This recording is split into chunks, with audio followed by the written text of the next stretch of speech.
They'll blanket you in Wi-Fi and profit off the radiation. Congregation collecting the people for that Satan. I keeps it blazing, cause I can read between the lines. I ain't blind, we unwind what they're really saying. Genetically modify what you're tasting. Don't need that cottage promise, so now you live up in your mom's basement. Redesign time so your mind is always wasted. Program to crave the basics. Keep the beta in stasis. Pay the state, kid. You're in debt for being born. Messengers are mourn, just the price for being warned. Don't be alarmed, disconnect from their machinations. Stop subscribing to the folly of own nations. Bone breaking ain't the answer, cause they seek the ownership of souls. Spread the seeds and watch them grow. Break the chains of control. Break the chains of control.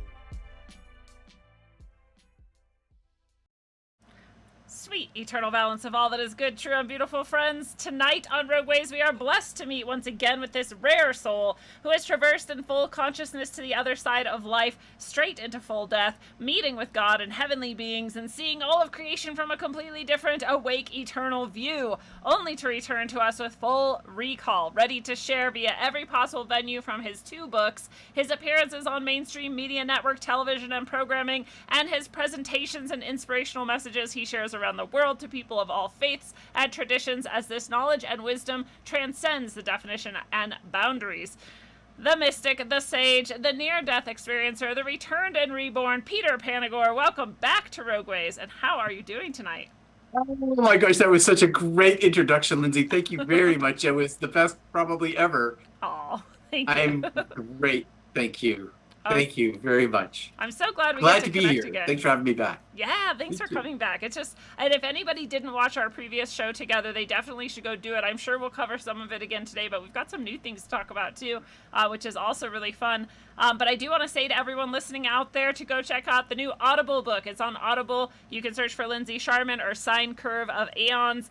You can get paper copies of any of my books with channeled inscriptions to you from my site. You can get orgone that I have made and uplift your whole space and intention. You can do one-on-one sessions with me. I do sound healing and other sorts of spiritual work with people.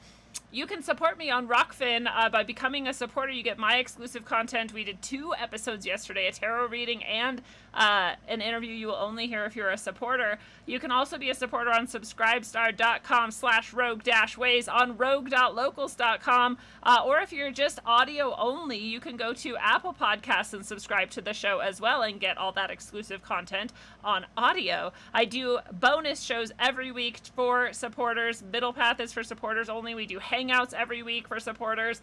So you get a lot no matter where you support. You get all of the perks.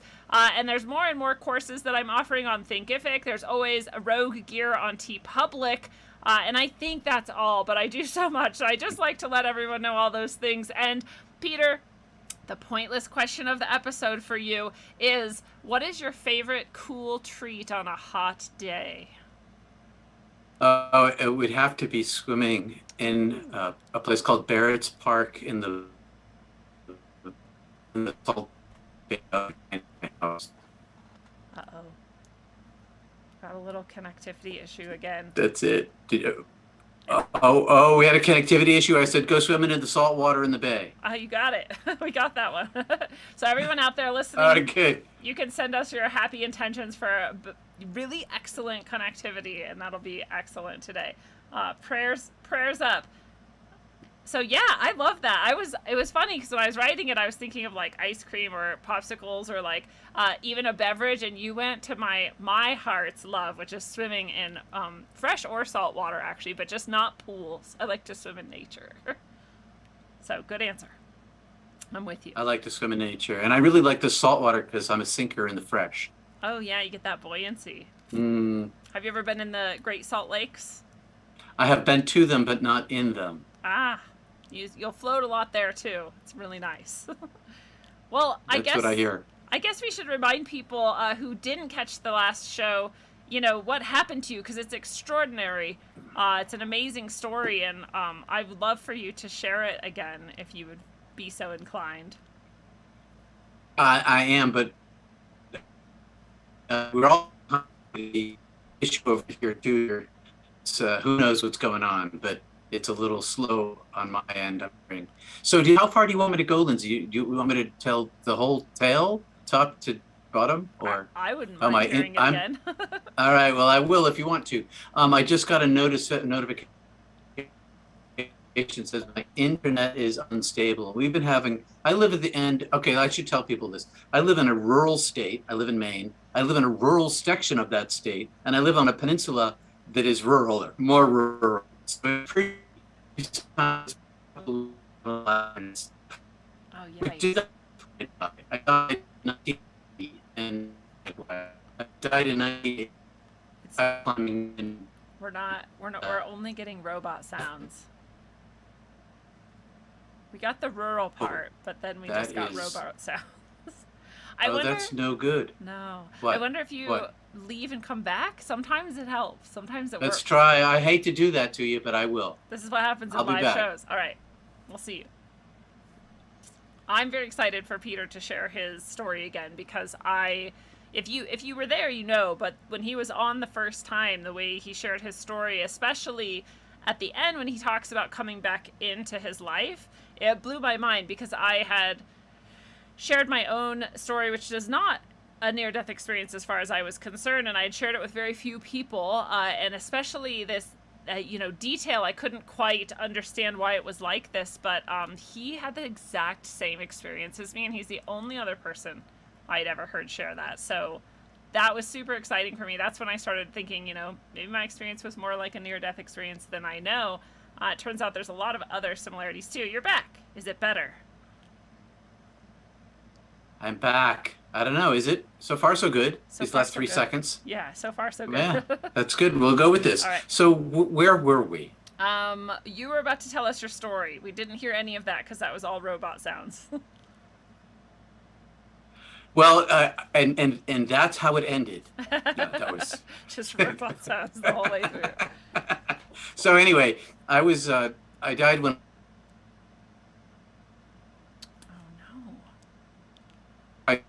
No. It's happening again. It's like it only cuts out when you're trying to share the meat of things. I don't know. That could be. I could try stopping my video, but then it's not a video podcast. Well, let's try that and see, because at least then we can hear the story. Well, here we go. Okay. Fingers crossed. Fingers crossed. In 1980, I died ice climbing in Western Canada in Alberta. I was 21 years old. I just turned 21, and I went snow caving in British Columbia on this snow caving backcountry ski trip in spring break, March. And then we finished up this snow caving expedition with one. And I had a lot of camping, but I had not climbed ice before. My partner was a certified climber, and he had all the gear. I had to borrow or find all the gear, and I did a pretty good job of it. But I didn't come up with 2 axes. I came up with an axe and a hammer, which is not ideal. And I'm going to bring my video back to see if I can show the size differentiation. So like an axe is very long, a hammer is very short. And that means that I should get rid of the video again? I guess. It's working for now, but maybe. All right. So I plant the axe in, and I can hang on the axe. I can relax because there's a strap. And it's very secure. But the hammer, you put the hammer in. What's cutting out again?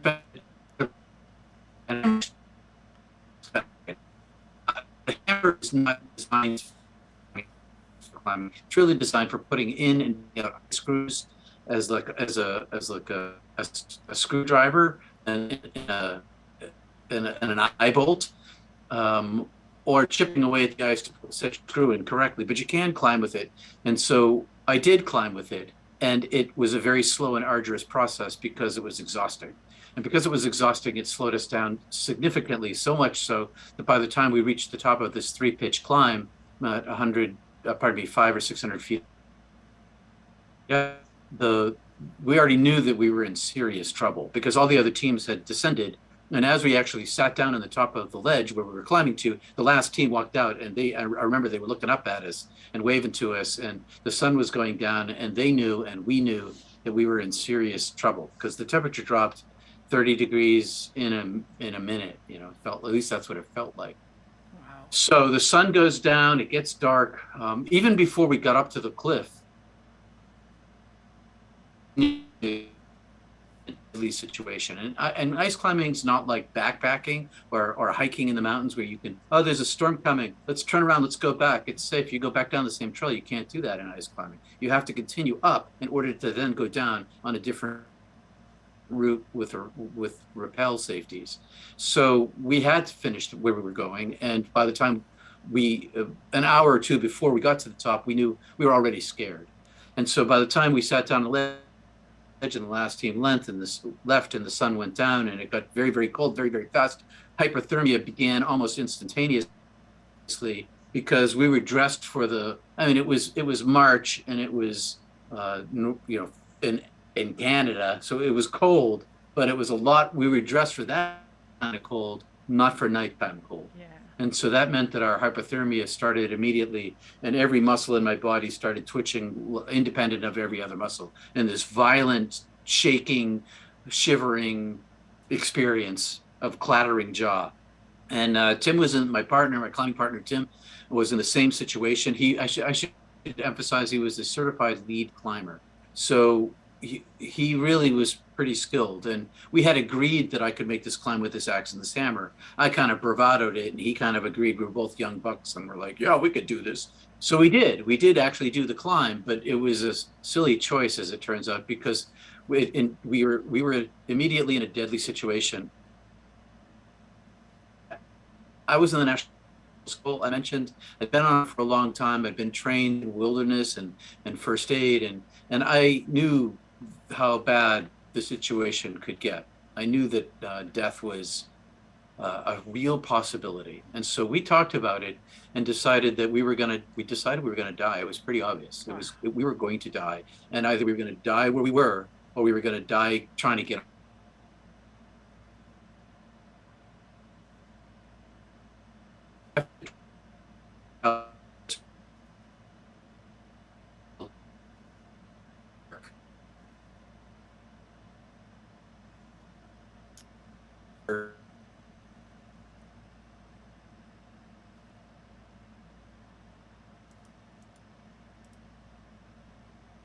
A day climb. Nobody brought that kind of gear up.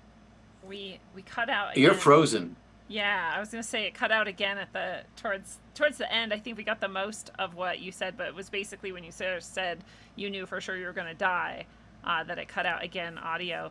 So I wonder if I could have you call in actually to my call-in line, and that would be easier because it'd be via the phone. Should we try that? Well, maybe, yeah. I've got my earbuds right here. I've got to find them. Hold on a sec. Okay. I'll turn on my phone thing.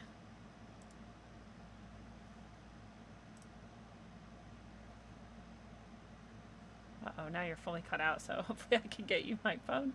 I will email you my phone number to call that allows the people listening to hear you.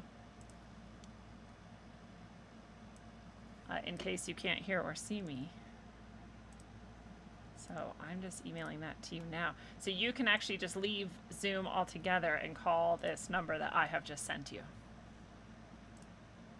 This is why we have parallel systems and backups.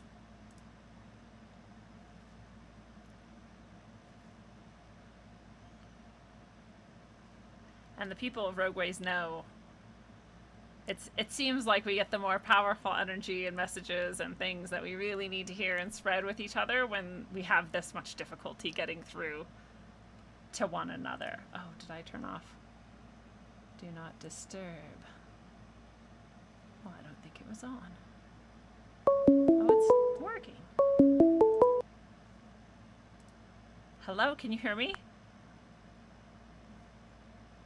Oh, why wouldn't this be working? That doesn't make any sense. I can tell you're here and that you're even talking, but I cannot hear you for some reason. Let's see why.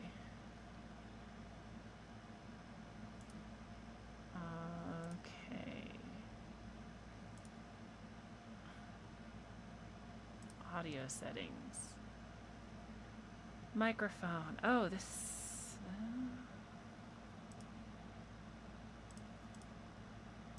Okay, I think I'm about to fix it if you can still hear me.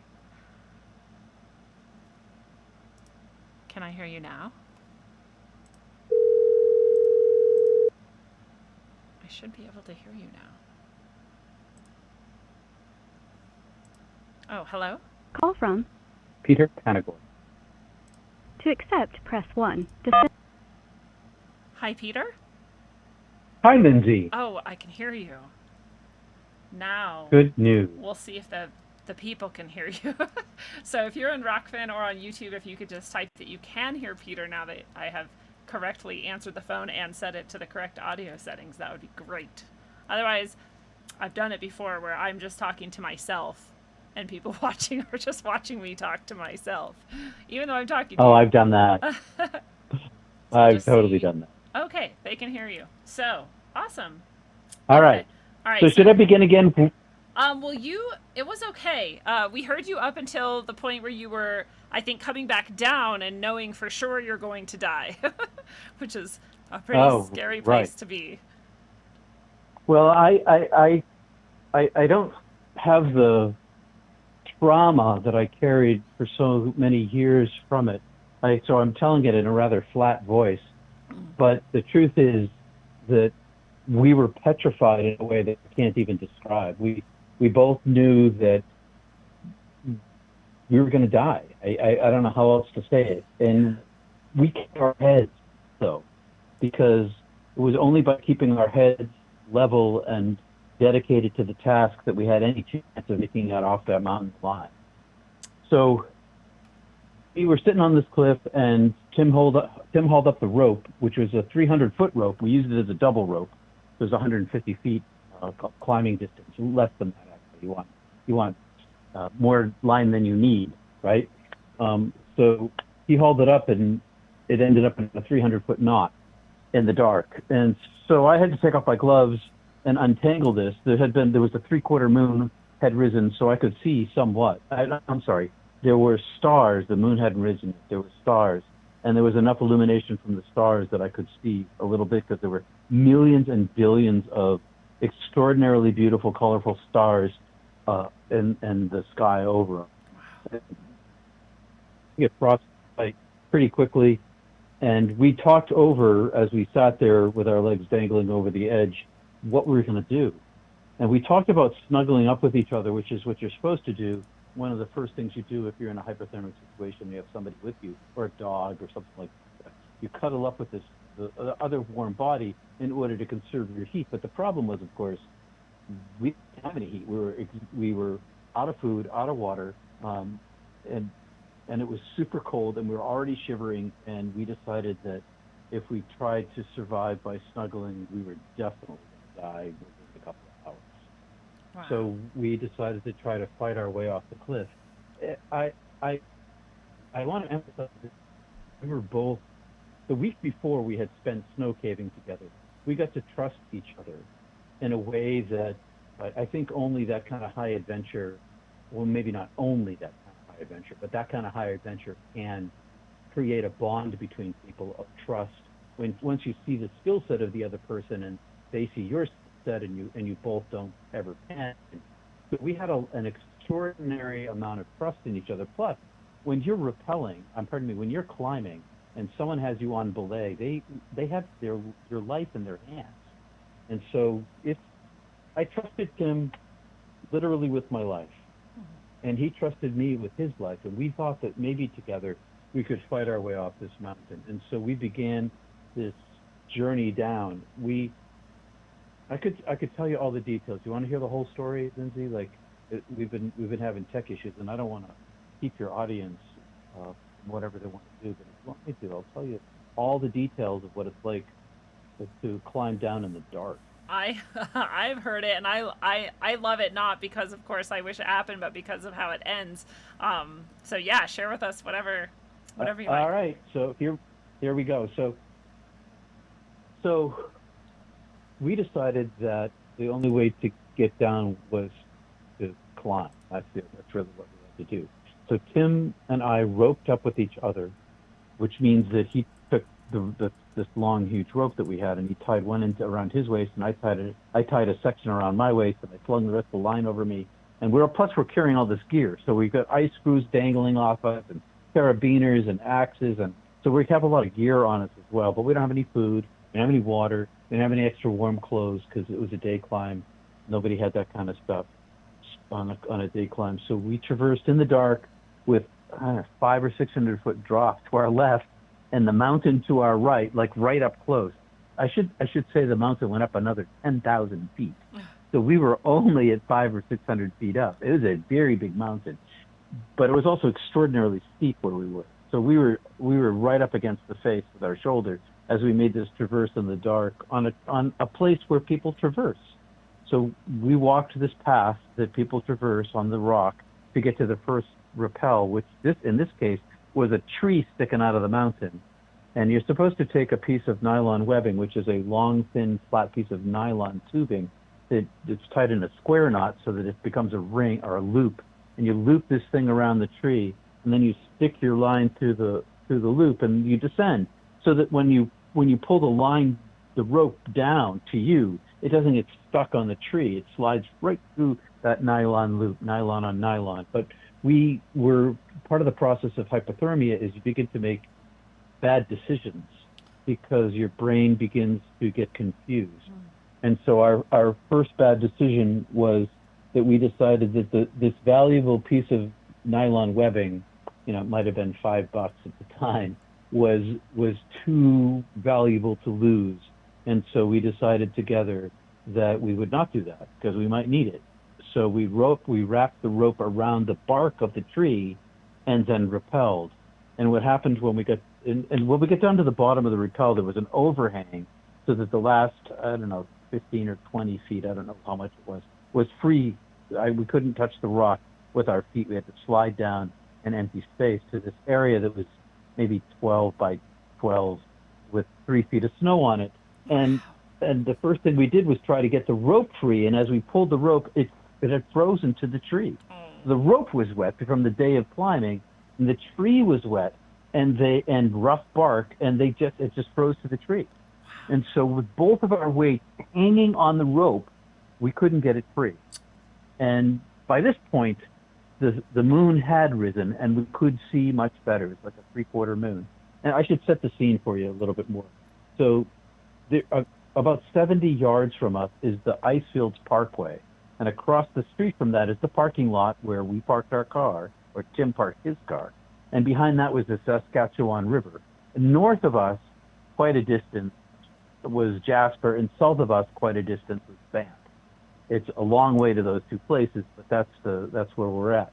And it's the middle of nowhere in terms of population. It's a valley that very, very few people live in. It's extraordinarily beautiful and totally worth visiting, but it's unpopulated. And what that means is that we were alone all night. There was no traffic driving by. Wow. There was nobody going by. And so we were by ourselves with this frozen rope, and we didn't know what to do. And we were stopping. The snow was up to our knees. And I don't know if you know if you ever heard the term post-holing. It's we use it in New England. You do. You know post-holing. Yeah. So post-holing is when you're walking in the snow and you're stomping your legs down and you're lifting up your knee really high and you're making post holes with your feet. That's only we were tripping over.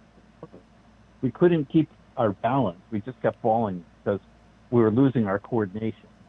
So we were increasingly in a difficult position. We were so cold by this point that it was our muscles were beginning not to work well. And so it became difficult just to speak. Our lips were freezing, our jaws were freezing. Just to say words was an arduous thing. And we also knew that at every single move we made, we felt our energy meter, the reserve energy that we had in our body, go click, click, click, down, down, down, down, down. And it was this experiential thing. It wasn't like, I'm hungry and I'm going to go to the fridge. It was like, oh my God, I can see the gas meter in front of me on the dashboard when I hit the gas go down to half tank. It just is rapidly depleting our energy, which was another stress on us because not only is it super cold out, and we're fighting against frostbite and hypothermia, we're slowing down because we're running out of energy. So it was terrifying. And I learned that night, one of the things about climbing is that it teaches mental focus. You have to be exactly where you are when you're doing it. You can't be anywhere else inside your head. You have to be 100% present. And so we were 100% present in the self-rescue, because if we let our minds wander at all, even into fear, that was death for us. So the rope is stuck. We're hanging on it, both of us, with both our weights. We can't get the thing loose. And so we don't know what to do. And Tim has more training than me, and Tim has this idea that he's going to use this super thin, very strong nylon cord that he cut off, that he had with him. He cut off maybe, I don't know, 2 8-foot lengths. Maybe that's how long they were. And he doubled them up so they're about 4 feet each. And then he tied what's called a Persic hitch to one side of the line, and then another Persic hitch to the other side of the line with these big, huge loops. And the Persic hitch is a friction. So when you can slide it up the rope, but when you put any weight on it, it grabs the rope and with friction. So I took the rope and I wrapped it around myself, and I lay down in the snow and I made it as tight vertically as I could. And he stepped into these 2 loops, 1 foot in the right side, left side is the other foot, and the right side rope in his right hand, left side rope in his left hand. And he began to shimmy up the rope. He would, as I was trying to hold it taut, he'd lift his left leg up, and the rope would go up a little bit around my waist. Then he'd lift his right leg up, and it'd go up on the right side. And he's shimmying his way back up, and I can't really see him because my face is half buried in the snow, trying to keep this line, this vertical rope as tight as we possibly can keep it. And he was up 10, 15, 20 feet, I'm not sure exactly, but he was up pretty far. And suddenly he yelled, "Falling!" And I'm not sure exactly what happened. Did he make a mistake, and did he lean backwards? But he fell, and the rope came free when he fell. He landed partly on me. I rolled out of the way, and he landed in the soft snow, and the rope was free, and he was unhurt. So we pull down the line, and we coil it up, and at this point, a truck comes down the parkway and pulls into the parking lot and turns around and faces us and flashes its lights when he sees us jumping up the back. Because we see this truck, we see it pull, and we're like, there's a truck, and it pulls in, we're like, it's pulling into the parking lot. Maybe it's the warden. Maybe it's because we had signed into the wilderness log. Whenever you go into the wilderness, you got to sign into the log, tell them when you're going in, where you're going, and when you're coming out. We did all that, but we didn't come out. So he came looking for us. And he flashed his lights, and we jumped up and down and waved our arms, and he flashed his lights. So we knew that he saw us doing that, and we took courage from this. We took heart from this, and we began the next stage. And so meanwhile, hypothermia continues to increase, and our feet are like blocks of ice. My hands are difficult to move. My muscles are difficult to move. My energy level is depleting. We rope up again. We traverse off to the next rappel, which is now off the ice and on the rock. And there's an iron pin in the rock with an iron ring in it. It's all epoxied in. And it's sort of around a corner. So the mountain, you get to the rappel, and then the mountain turns a little bit. And so we rappel down this rocky face, and we go around this corner. We kind of come out of this little crag and around this corner onto a ledge where there are 2 more iron pins epoxied into the mountains, not quite side by side, maybe 5 or 6 feet apart, with iron rings in the middle of these pins, with carabiners attached to them and nylon webbing with another carabiner, so that you could clip in, each of us could clip in for safety. This is the training spot for you climb up, and now you've got a safety rappel back down again. So this is a safety spot, and now we're actually, for the first time in the nighttime, safe. But except for hypothermia continues. Yeah. And so when we click into this place, the warden watches us do this. We're only 100, 150 feet up, 1 more rappel down, and it's late. So he flashes his lights and he drives off. And we're like, we're going to get down. We're going to make it. So Tim's to my left. I'm to the right.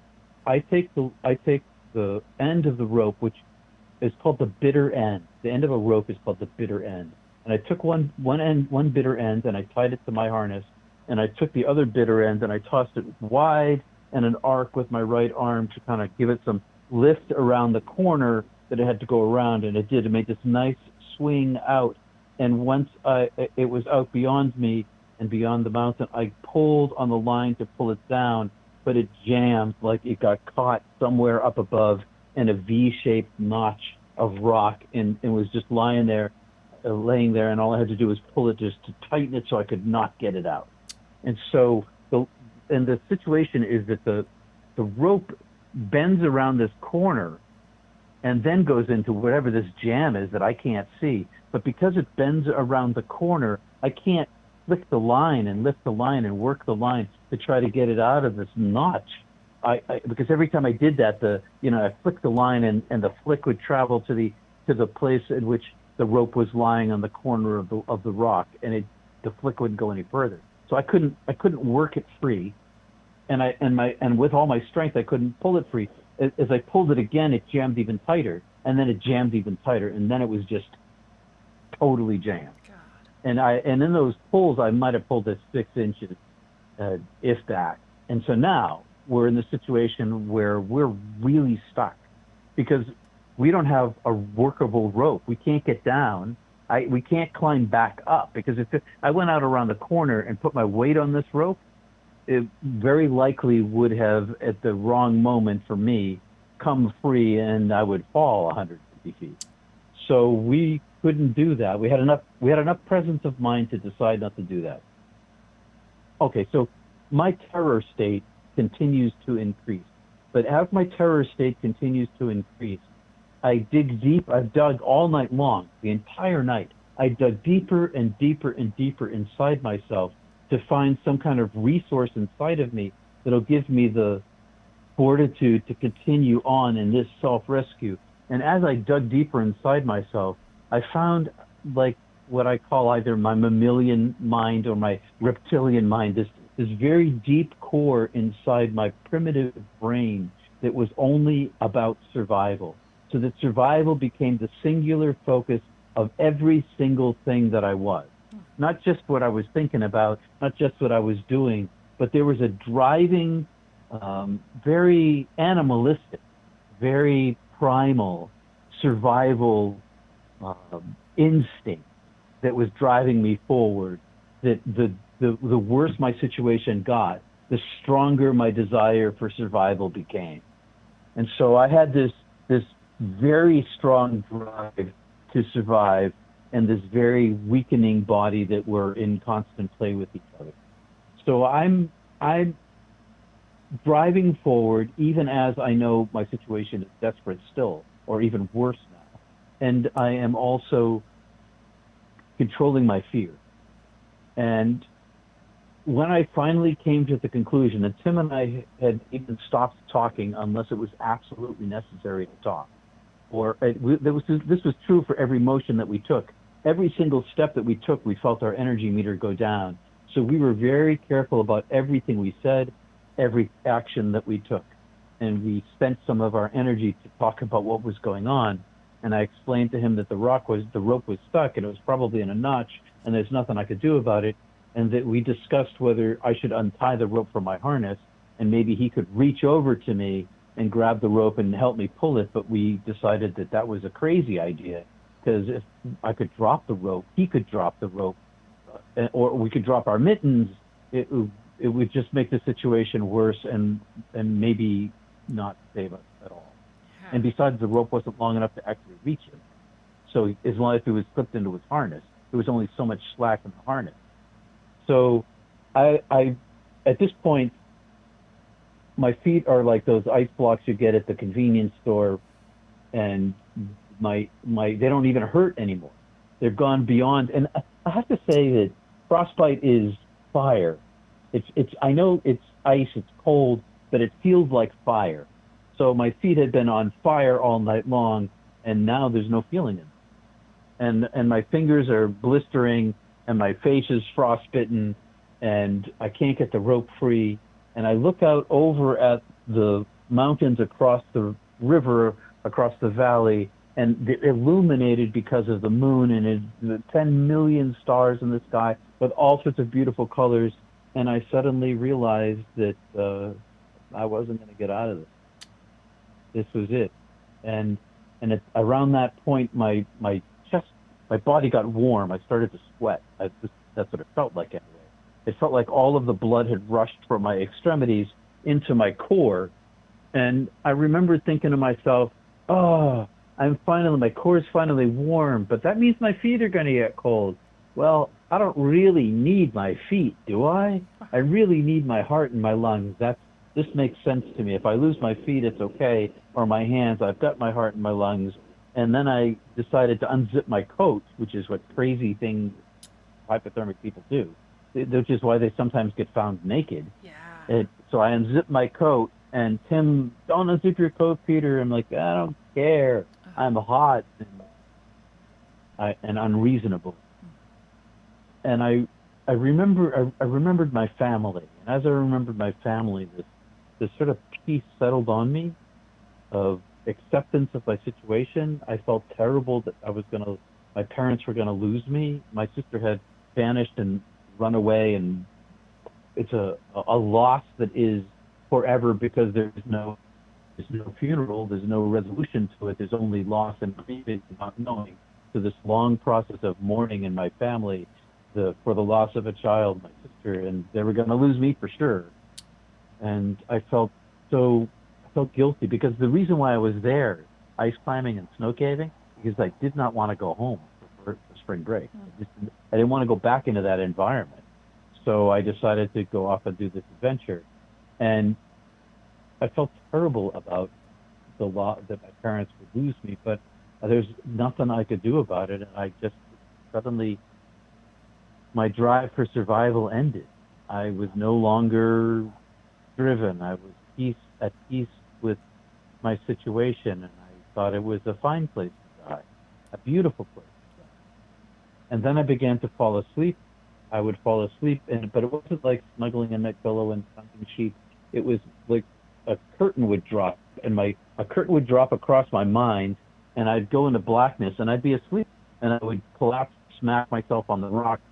I had a helmet on, and wake up and stand back up and pull on the rope again. Meanwhile, I kept pulling on the rope. I didn't give up pulling on the rope. I just gave up on that it was going to do anything. So I'd get up and I'd pull on the rope, and I'd fall asleep, and I got up and I'd pull on the rope, and I'd fall asleep, and then I got up and I saw this, my peripheral vision became a big black circle. And this big black circle, like a stage spotlight, began to fade to black very rapidly. And I remember thinking, I had not seen this before. This was a new experience. And I remember looking around, and as I looked around, my vision got more and more tunnel, until I looked forward at the mountain and face in front of me, maybe a foot from me. And I watched it go to black, expecting to fall asleep. I expected the curtain to drop. But this time, this circle, as it closed to black, it went to black, but I didn't fall asleep. Instead of falling asleep, I was still awake. And that was confusing to me. And I thought, what is going on? And suddenly I no longer had any pain. Nothing hurt on me. And I wondered why I was awake and how come I'm not lying on the rock? And all these questions were running through my head. And then the darkness expanded in front of me. This darkness, and it was all in an instant. I thought all of those thoughts, and this darkness expanded all in a second or two. And this darkness expands, and it becomes a visible darkness. I know it's crazy to say, because darkness, when it's really, really dark, it's not visible at all. You can't see. That's the thing. But in this, I could see this incredible distance that was a galaxy across. But there are no stars in it. It's just darkness. And way far in the farthest distance of this darkness that I could see, a pinprick of light appeared. This pinprick of light appeared and rushed toward me faster than the speed of light, covering this incredible distance and filling my vision And as it came toward me, it communicated to me non-linguistically, no language, just thought, I'm taking you. And it wasn't thought like, I am taking you in those words. It was just this information, I'm taking you, but no language, not even a string of a sentence.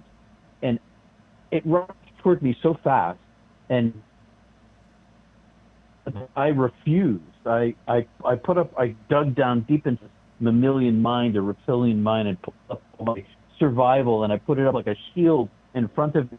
It said to it in my mind, no, you're not taking me. I don't know what's going on, but I'm not going anywhere. And in the second that it took for it to rush across this distance, it reached into me and pulled me from myself. And now I'm just inside of it, and I'm traveling fast away from my body. And I still had a body of a kind. I had somebody called it a light body. It was so but it was transparent and translucent. It was made of energy and not matter. And I was inside this entity, and I had no agency. I had no capacity for any sort of decision making. I was completely a ragdoll in the control of this entity, which I knew from previous childhood angel experience. Wow. Only this time it was this intellect. It was so intelligent. It was the energy of compassion, the energy of comfort. That there was this dual position to it that it has had in the past and still had. It was infinity and not infinity simultaneously. It was a reduction of infinity, but super far greater than I was. I was a gnat in comparison to this divine being that was all powerful and all intelligent, and all full of comfort. And so I'm inside of this orb of consciousness, this being of light, being carried away, and I can see from my soul, my light eyes rather, my light being eyes, my light self eyes, this form that I had, I could see this entity, and I could see outside of it, but I had the second point of view. I could see myself inside of this entity being carried away but I had this other point of view of me had no self to speak of. It was just, I could see myself. And so I rush up and away. You could call it a tunnel.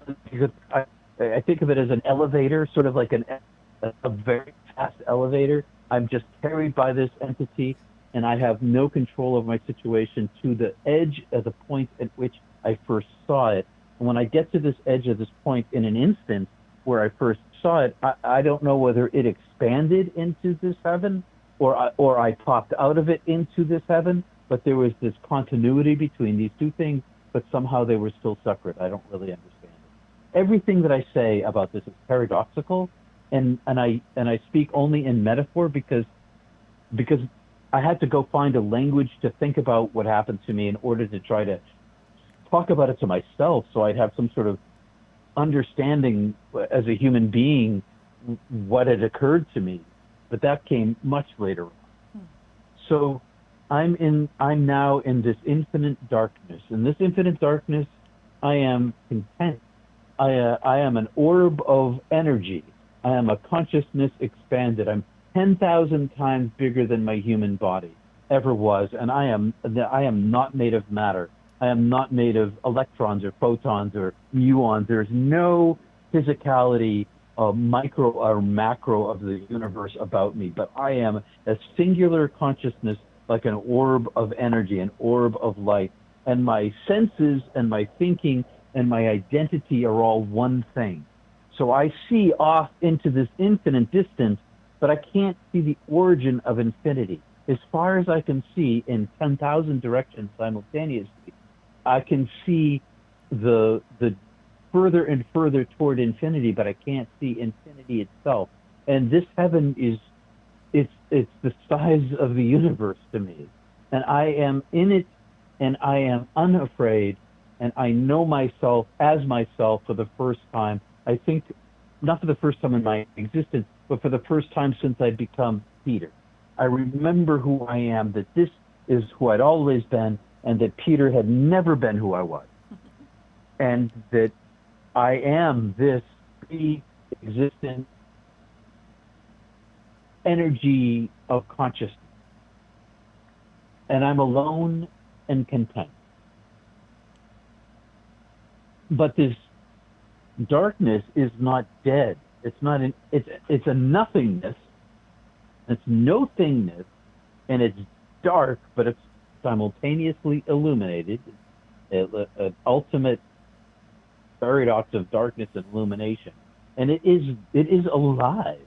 It is the divine being itself that is beyond my description, and I'm in the middle of it, and I'm alone, and I am not alone. And this doorway opens in front of me, this portal, this gigantic flow of light that just like a waterfall is flowing in front of me, and it is 10 million starlight colors of reds and greens and oranges and blues of all these different hues and tints and colors that I never ever had seen before. All of these colors, and it was white at the same time. It was illuminated, uncreated light, and multiple colors simultaneously. It was solid. I could see the surface of it. It was translucent. I could see the depth of it, and it was transparent. I could see through it all at the same time. And it was the most compelling beauty of seduction, of enticement, of attraction I had ever experienced. And I wanted to touch it. So I reached with my being, and it was right next to me. I reached with my being, and I touched it, and as I touched it, it flowed into me. It flowed into me and filled me, and I became filled with light, and all these things happened at the same time. So I'm in timelessness, which is not time, but it's all time, and all time in a single space, and forward time, and backward time, and upside down time, and future time, and past time. All everything happens simultaneously, or at least that's how it. And so I this all flowed into me, and I became known. I knew that this was the knower of all, with a capital K. And I knew it was creator because it was telling me, there is, and I know you, and it's not in language. And when it says, I know you, it showed me myself. It showed me all of myself, everything about myself, good and bad, in my human form, but it also showed me my eternal nature. And it was speaking to me the name of my soul that created my consciousness and brought me into being in the very first place. And I could see my I want to say eternal nature, but that brings us to infinity. And I have an infinite nature because I am part of the divine itself. But as a consciousness, I am also separate from it. So I am both part of it and separate from it simultaneously. And I could see the origin of when I was called into being. When, this is very biblical language, I was breathed into being. My name was called, but I saw myself as like a photon that was superpositioned, and I was a limited entity, singular photon, but I was also one of 10 zillion septillion Google Plus photons that made up the super consciousness of the divine field of infinite energy. I was the same. I was one single photon of all of these other photons that made up everything that there is and everything that is uncreated. And it is, I saw my similarity and I saw my difference, and I was shown the eternal, everlasting, better word, everlasting nature of my created soul, my consciousness. I saw little slivers in my consciousness like an elongated tail where I could see other lives I had lived or was living, because this was timelessness, so everything was simultaneous, and they were teeny tiny in comparison. These lives, slivers into my soul, teeny tiny in comparison to the true nature of myself. And the true nature of myself was this divine being made of divine being. I was limited. I was the unlimited made limited in a pure with a lowercase p, from the pure with a uppercase p, created. And meanwhile, the divine is speaking to me. I am your creator. You are my creation. I am calling you. I called you into being. I always call you into being. You're always being called into being. You're always being made. And I got to see inside a couple of my lives, my other lives, and one of them was human. I don't know when or where. I don't remember. You said I came back with full knowledge. I didn't. I came back with a drop of what I saw on the other side. It's a lot from the human point of view, from here for me, but I know how much I don't know. I know that there's so much I don't know. I can't see. In my lifetime, I've been more of my NDE keeps getting revealed to me in bits and pieces at different times in my life. So in this particular place, I look and I see a human life. I look inside another life. I don't know where it is. I don't know what I am. I don't understand the nature of the world that I'm in, but it didn't look like the earth I knew.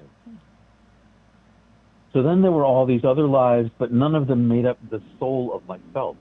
They were all little tiny slivers in this body that I was this divine entity. And so I see all of this, and in the knowing of myself, I then have this experience of all of the suffering that I gave away. So now I'm in a kind of hell. And the hell that I'm in is one that I made for myself every single time that I gave away pain to somebody else. And in this hell that I'm in, I experience all of the pain that I gave away from the interior of every single person that I gave it to. I'm inside them, inside their brain, coexisting with them and their direct experience of the pain that I gave them. And I feel all their emotions. I think all their thoughts. I feel all their pain and their hurt. And simultaneous to this, I am separate, and I experience all of the reasons and emotions that I chose or was experienced to cause the pain to that person. So I'm in two places at once. I'm in my old body, and I'm inside of every single person I hurt. And then it's this life review of all of these people. I'm picturing my family in particular, inside my brother and my sister and my mom and my dad and everybody in the family and all my friends. And I go through all of their lives and all the pain I gave away. And it turned out that the pain I gave away, I actually gave to myself. And that I gave myself the suffering that I gave to them. It clung to me, and it was so much greater. I didn't realize how painful the amount of pain that I had caused. The amount of pain that I had caused was so much greater than I had ever imagined. And it was horrendous. It was especially juxtaposed to my justifications, which were weak and inhumane from the point of view of the suffering that I gave. And I judged myself that I was guilty of having caused all this suffering. And I had this counterpoint perspective of all of this love being spoken to me. I could see the infinite nature of love simultaneously. The divine was speaking inside of me and right next to me. The divine was right next to me, but I couldn't see it.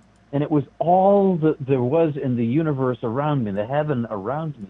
And it was speaking inside me without language, but I couldn't see it. And it was speaking, love, love, I love you, I know you. I'm creator, you're a creature, I made you. This is your true self, this is your origin. I'm calling you into being. I love you. I forgive you. I forgive you. I forgive you. I've always forgiven you. I've loved you as you did all these things. I knew you were doing all these things. As you did all these things, I experienced it with you. I was with you. I was with the people you were causing suffering to. I am with all these people, and it shows me every single person on earth. And I see all the suffering of all the people on earth. And I see that it is the design of the universe that everybody causes everybody's suffering, and that it's not our fault that it's made this way. That it's just that black holes consume star systems, and COVID kills people, and bacteria eats brain. Everything eats something. Everything gets consumed, and human beings are not separate from that. We are part of nature, and as part of nature, we are part of the part of nature that consumes in order to survive. And a lot of that is what causes so much pain in the world. And because of that nature of nature, I'm not guilty. I'm not being condemned for being me. I wasn't, God didn't say, oh, you were a bad person because you did this and you did that. The judgment was my own for the pain that I caused. But the voice of the divine was saying, it's okay. Everything's made this way. I love you as you are. I love you. I forgive you. I love you. I love you. And then all the love that I had given away in my life, and all the love that I had gathered in my life, became like a lens for my ears, for my soul ear, to hear this voice being spoken to me. And I could finally hear this voice being spoken to me, and I could see the perfection of the divine and the imperfection of myself, and my heart turned towards the divine. And as my heart turned toward the divine, I was then infilled with this forgiveness and love that was eternal in nature and had always been there for me, never not there for me. And it infilled me and flooded me and expanded me with wellness and wholeness and an end of suffering and joy, beauty, love, truth, knowledge, understanding, adoration, bliss, paradise, orgasmic, just beauty beyond my language. And they were all sort of fractals of the oneness of purity of being. They were all these different facets of divine love or beauty, divine knowledge. All of these things are one thing. They're all together. And as this infilled me, I expanded like a balloon. And I got bigger and bigger and bigger. And I was still not anywhere near infinity, but I was in a state of oneness with all that could fit inside me, this expanded size of myself. And I wanted to know about everything there was to know about the universe. I wanted to understand all cosmology and astronomy and biology and chemistry and physics and geometry, and I wanted to know everything. And all of that was instantaneously available to me, and I understood the complexity of it and the sense of it. And I realized that as a human being, I had no idea. My brain could not have conceived nor contained a drop of what was shown to me on the others. And so all of this is all happening simultaneously in this eternal now. And then I shrink back down. I shrink back down to somehow a smaller version of myself that's still having some identity returned to me from Peter, because I start thinking about my parents. And I say, without language, am I dead? Is this death? Is this heaven? Is this beauty? Is this you? Is this where I am from? And all of this, yes, it's heaven. Yes, you're from here. Yes, you're dead. Yes, yes, yes. And I say, well, I can't die yet because my parents are going to lose another kid. And the voice says, but it's their time to come home. Come home. I say, but my parents, and then I'm swept across heaven, and I am sort of poked out. My consciousness is poked out from the edge of heaven into our universe, and I can see our entire universe, all the galaxies. I can see universe upon universe upon universe beyond our universe, layers and layers and layers. I don't know how many, countless layers of other universes. And beyond that is the infinity itself, is the divine oneness that speaks again and says to me, in the way that I love you now, I have always loved you. And I love all this creation. I make all this exist, all time exist in the eternal now. And I love all of it, always have, always will, do now. And all of that love is concentrated right inside of you. And I was the most beloved being in all the universe. And as all of this was happening, my focus shifted down to our galaxy, down to Earth, and I could see Earth like a hologram and 7 billion people, a lifetime feed. Everybody's alive on the planet. Everybody's moving around. Everybody's doing their thing. Everybody has a golden light inside them. Everybody's covered. The whole planet is covered in this thick foam that I can see through, but they can't see through because it prevents them from seeing the golden light inside everybody else. But I can see the origin of their being, which is the same as mine, and that they are absolutely as beloved as I am. In particular, the most special being that there is.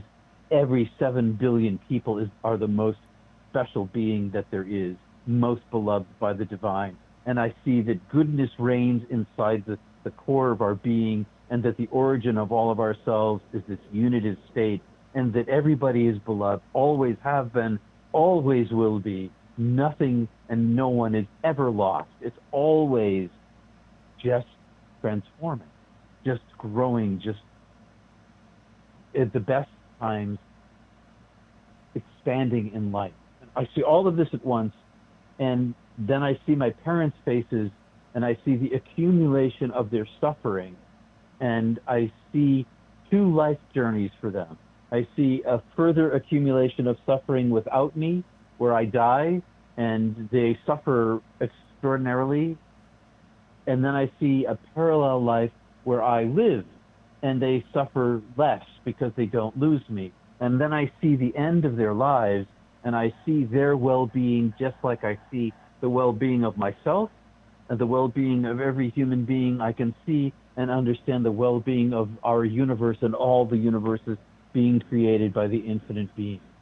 And all of this happens all at once. And then I say, the voice continues to say to me, all's well, all will be well, all always has been well, and your parents don't need you. Because see, when they die, like everyone when they die, they come back to me. They come back to me in this place of wellness and wholeness where there is no suffering. So come on home. And I say, but I have a commitment. I was traveling in a college theater company. I'd been in rehearsal. The director told me not to get hurt. He warned me that there were no replacements. It was a 24,000-mile journey for this tour, 64 shows all over the United States, Western United States. And I said, but I got this other commitment. I can't really go now.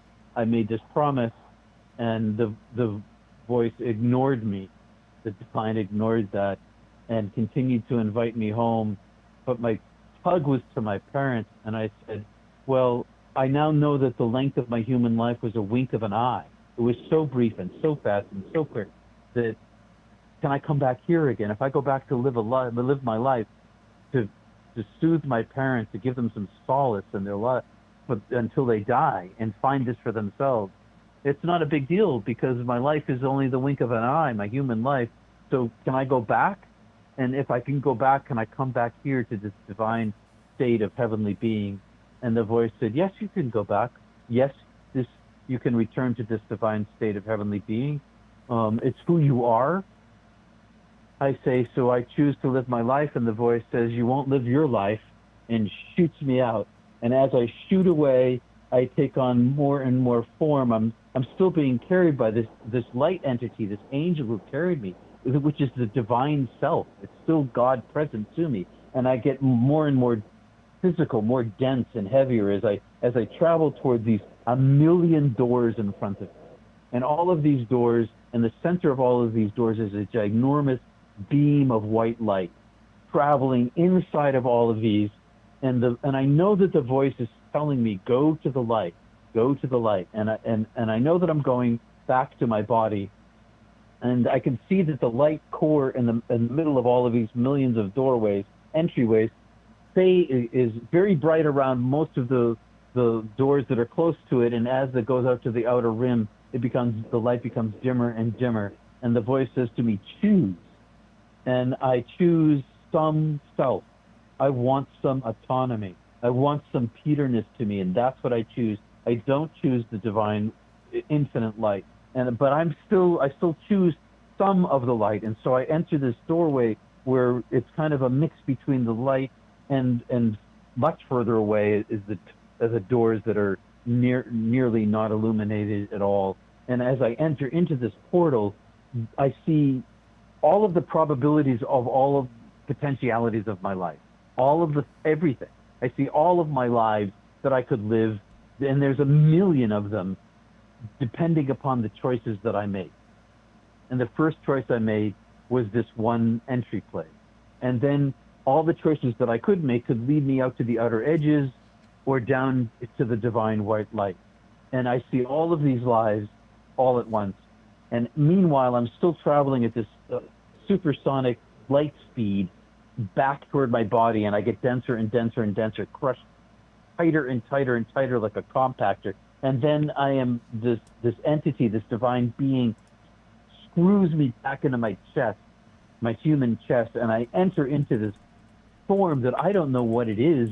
All I know is that as soon as I'm inside of it, I am so much smaller than I'd ever been, defined and claustrophobic, and this thing that I'm inside of is full of pain and suffering, and I'm confused by suffering. I didn't understand suffering. I had no suffering. Suffering was new to me. The first thing that happened to me coming back into my body was like coming into a hellscape where I was trapped. And my brain started coming back online, and I started feeling the pain, and I started hearing. Hearing came back first, and I heard the sounds of noise that I didn't understand that resolved into language as my brain gets sharper and clearer. And it was language, and I understood it was English, and my body was being shaken, and this voice was saying, wake up, you, and I opened my eyes, but Tim's pulling me up, saying, you were dead. If you died, I was going to die. And he was screaming I guess he was screaming and crying. And I don't have any idea who he is. I don't know where I am. I don't know what I am. I'm like, what is this thing? And then the rope came free in the first pull, Wow. feeding the story along here. And we descended, and we got the tent, and the tent had a vent and a chimney so we could fire up the stoves inside without asphyxiation. We got inside our sleeping bags, we fired up the stove, we warmed up water, and we drank incrementally hotter water to heat ourselves from the inside until we were warm enough to then get into the car and turn the heater on, and where we sat for some time thawing out. And then we went to get our gear, and the warden showed up looking for us sometime after first light, seeing whether he had to get the helicopter to get our body. Oh my God. And then from that on, everything was different for the rest of my life. I was not the same person. I became an entirely, my point of view, I was living in heaven and earth. I live in heaven and earth simultaneously. I have 1 foot in heaven and 1 foot in earth. I have one eye in heaven and one eye on earth.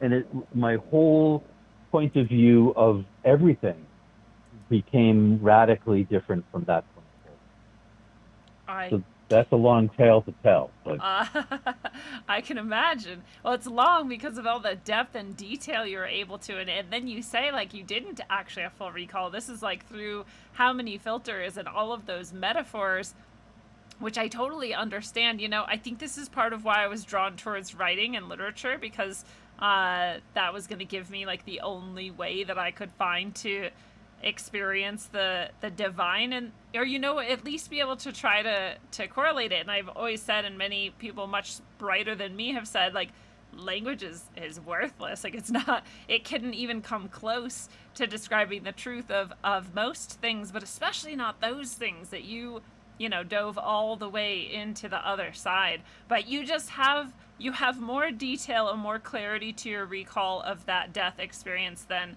anyone I've ever talked to. And someone in the chat is going, this is just like your experience, Lindsay. And I'm like, yeah, you're actually the only person, Peter, who I've ever heard describe similarities to experience that I didn't think was a death experience or a near-death experience. In fact, I just thought it was a really intense, crazy dream. But the more life went on, the more clues I got that wasn't actually a dream. And when you shared that part about coming back in and having all these doorways, all these different options, to me, they were like tornadoes, looking at the top of a tornado, and each of them was its own sort of tornado tunnel that would bring me back in, and I could choose which one. And they were all different, and I didn't see them all like you did. You know, I didn't understand what would have been different between them. I didn't go looking. I just said to whatever beings were with me, like, I don't know, like, you tell me which one. Which one's the best? Like, which one helps the most people and harms the least? Let's do that one. And so. Oh, wow. So hopefully that's the one I'm on. And you know. You're the only person who's ever said that to me. Oh, wow. Yeah.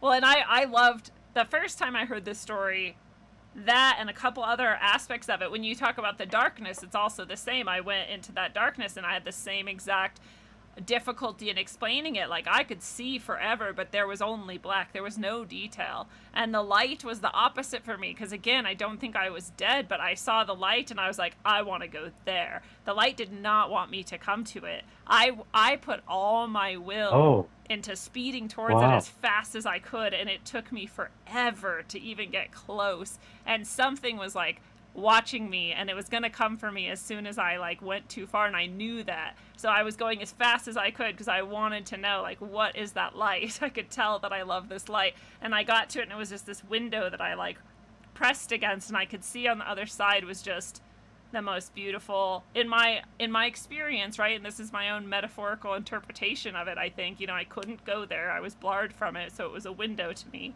but I could still see it. And it was just the most gorgeous, amazingly beautiful, relaxing, loving place that it was hillsides and rivers and trees and sunshine, but it was all made of gold, just gold light. And I was just like, why can't I go there? And I became a little bit obsessed. When I came back, I would draw this window all the time because I was like, I just want to go there. Like, why do I have to be here? This place sucks. But also that like depression, when you said you were never the same, I don't think I was either, but I also was very like bereft. I was like grief stricken for a while. Did you have that experience where this like life just wasn't enough? Oh, it was terrible. It was like walking in I was like I came back to a black and white old style cartoon where everything was flickering and nothing was working right. It was all ugly. It was like heavy and dense. And dense, and I had to eat things, and I had to move, I had to walk, and I didn't like it at all. Yeah, because there you can literally just think of something and it is, or you can just float towards it, and it's all, like you said, the painlessness, leaving your painful body, and going there and then coming back to that painful body is just even worse. I cannot imagine. So it sounds like you had a mystical experience. I've had a handful of them, yes. Well, that changes a person. Those things are, the near-death experience is just a type of mystical experience. There's a whole lot of different types, and there's a lot of overlap. See, and I didn't know that. So I was just like, I don't know, I have really intense dreams sometimes. And they like mess me up for a while. Now I have a much better understanding of that and how to work with it and what I'm, you know, why I had those experiences and what I'm kind of here to do. But yeah, I don't know. Do you feel like you, aside from giving your parents that relief of not losing another child and not having that pain, do you feel like you also carried with you like this sort of mission to share that with people and help them connect to it? Yeah, it was more like a waterfall pounding down inside me. It was the most powerful force.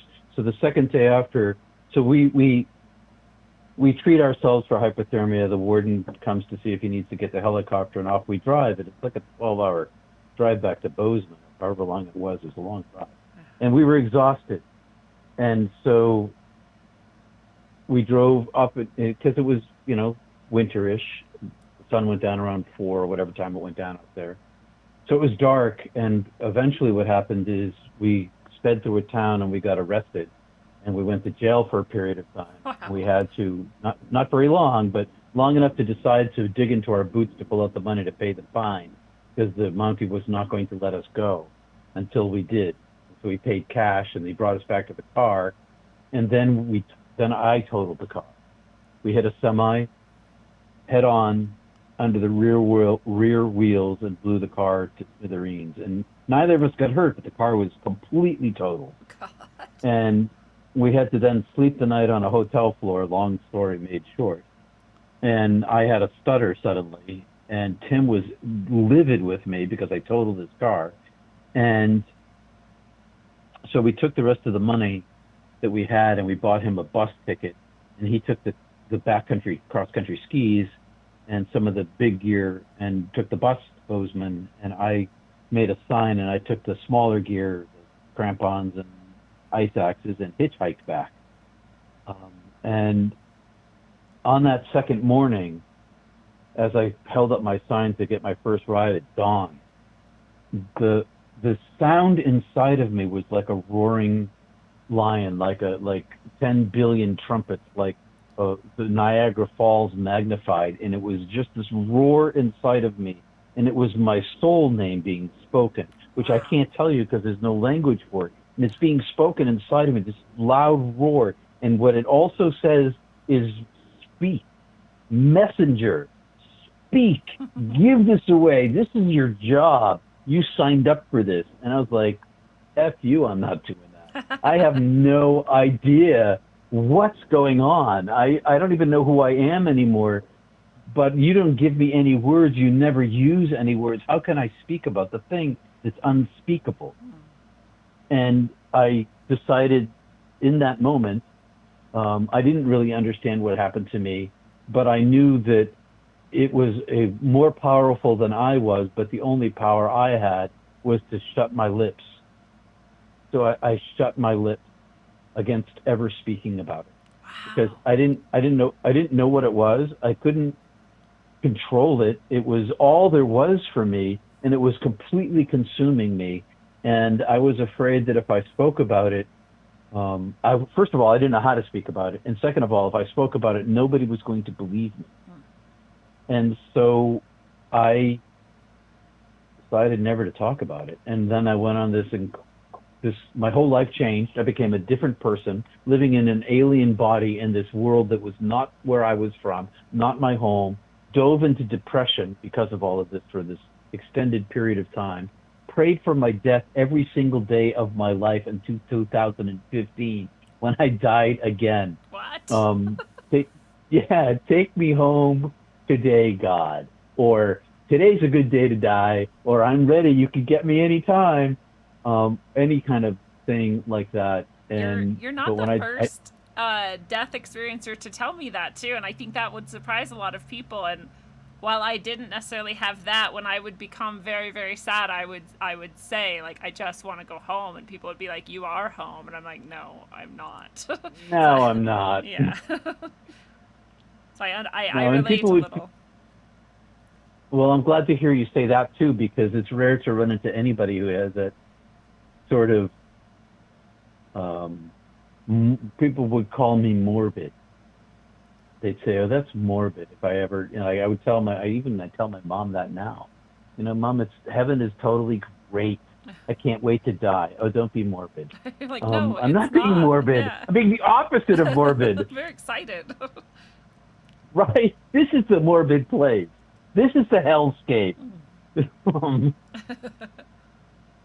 So I went after language. I went in pursuit of language. I was going to be an architect. My family of architects, and my dad had a firm, and my sister was in graduate school for architecture. I was going to go to graduate school for architecture, join the family firm, our goal was to build skyscrapers. My dad was building all sorts of stuff, and I came back and not having any interest in what my life pursuit.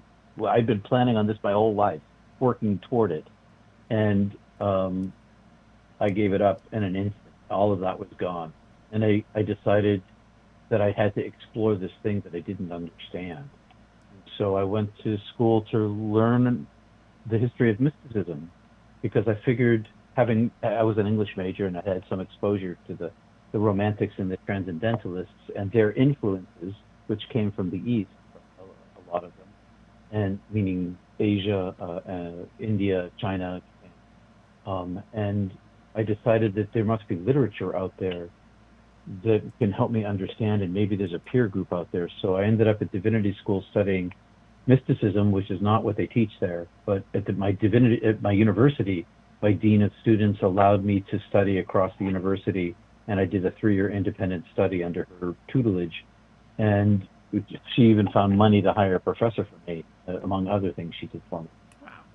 And so I went in pursuit of trying to hang language on my experience, but also simultaneously, when I was in high school, I had the fortune, I went to a Catholic high school, which was a super great academic and athletic school, where my senior year, my religion teacher taught us all what was then called Contemplative Meditation, which comes out of Theravada Buddhism and Christian contemplation going back centuries, the mystical teachings within Christianity. And I began meditating way back then, before I died, and meditation became the only way I survived as a near-death experiencer. Meditation and Kriya Yoga. I dove deep inside myself while I was looking for language to speak about the unspeakable. I went in pursuit of not speaking about it at all, but ending all my thoughts in my egoic mind in order to still myself, to find some balance points inside myself and maybe dig my path back home again. And so that became my life journey. That's what I'm still doing that. I love it. I have so many questions as well. You know, I talk a lot about this idea that things are spoken into existence, and that this is the first thing actually that comes out of what whatever we want to call it. The unknowable unknown is one of my favorite terms. Source is a good one. God is pretty good. Like, I don't know about that. God carries a lot of connotations with it, so it's not always... God carries a lot of connotations, Yeah. But I am working in the Christian... I chose to work in the Christian world, primarily, so my language leans towards Christian, simply because I decided that if I followed the lead of Thoreau and Emerson and Blake and Wordsworth and a few others who all went to divinity school and were all mystics, and decided that I could hide out in Christianity and pursue my spirituality and nobody would be the wiser to what I was actually doing. Well, I worked among the people as God's secret, as the beloved secret agent inside of the place where the beloved rarely visits. Visits all the time, but is rarely recognized. Yeah. I love that. I have this metaphor for that you're, I always say about myself too, that I'm sneaking the fire in, you know? There's a lot of people here who don't necessarily, they react poorly, I think, when you hold like the even closeness to that unknowable unknown, or, you know, you're bringing that sort of light in. It's a little dangerous. So I like this secret agent idea, even though I think you meant it slightly differently than that. I did. No, I was definitely a secret agent. I practiced. So what I thought was, I could hide inside the church and continue my studies. So right in front of everybody, I read, not really like in front of them, but in my study, I read all of the Nag Hammadi texts and all of the Upanishads, and I read the Lao Tzu, and I read all of the non-canonical texts. I read everything. I read all the ancient literature. I read everything I could get my hands on. And I continued my meditation practice. I even got into my contract. Peter has to have time for meditation. That's awesome. Why do you have to meditate? Well, it's so that I become a better pastor. But really, it's so that I can empty myself and touch the now. And so I kept it a secret the entire time I was a church minister. It made me do extraordinary things, or rather, it allowed me to be inside of extraordinary experiences that my near-death experience, it made me courageous and fearless of death. And so I was always in these high drama situations of life and death with other people, violence and abuse and all sorts of just all the terrible things that humans do to each other. My ministry was in depth with all of that, and which was kind of rare. I don't know any other ministers who did the kind of stuff that I did because of my near-death experience. Because I know you can't kill me. Right. I can die, but you can't kill me. And so I was always bringing light and love into the Christian tradition, and in my denomination, my ex-denomination, they were highly rational, very social justice oriented, working with the poor and the homeless and all sorts of good stuff like that, but not mystical whatsoever. So I had to kind of disguise my spirituality in a way that the audience could consume. I had to package it in a way that they would be exposed to it. That's kind of... It's so interesting to me. It's really similar to my experience teaching and also working just with people on the spiritual level too. I tend to deal well with the darkest things, and people are like, why? And I'm like, I don't know, but you're helping me understand that same thing. And I'm like, I guess it's partially because I already know there's nothing to fear, and I have, what I call an unshakable faith. Like, you've been there, you've done it, no one can tell me that's not true or what happens because I did it. And so I don't have anything to fear. So that's really amazing. That name, again, I keep focusing on this name being called. That's what creates us, because I understand the whole universe in that way. Like when God spoke the universe into existence, right? This is all cymatic expression, actually. And when the magicians and the mystics say if you knew the true name of a thing, you would control it. So I'm glad that you can't share your true name, right? I wouldn't want to know. It'd be too much power. And you wouldn't want other people to have that, right? And it's interesting. No. Yeah.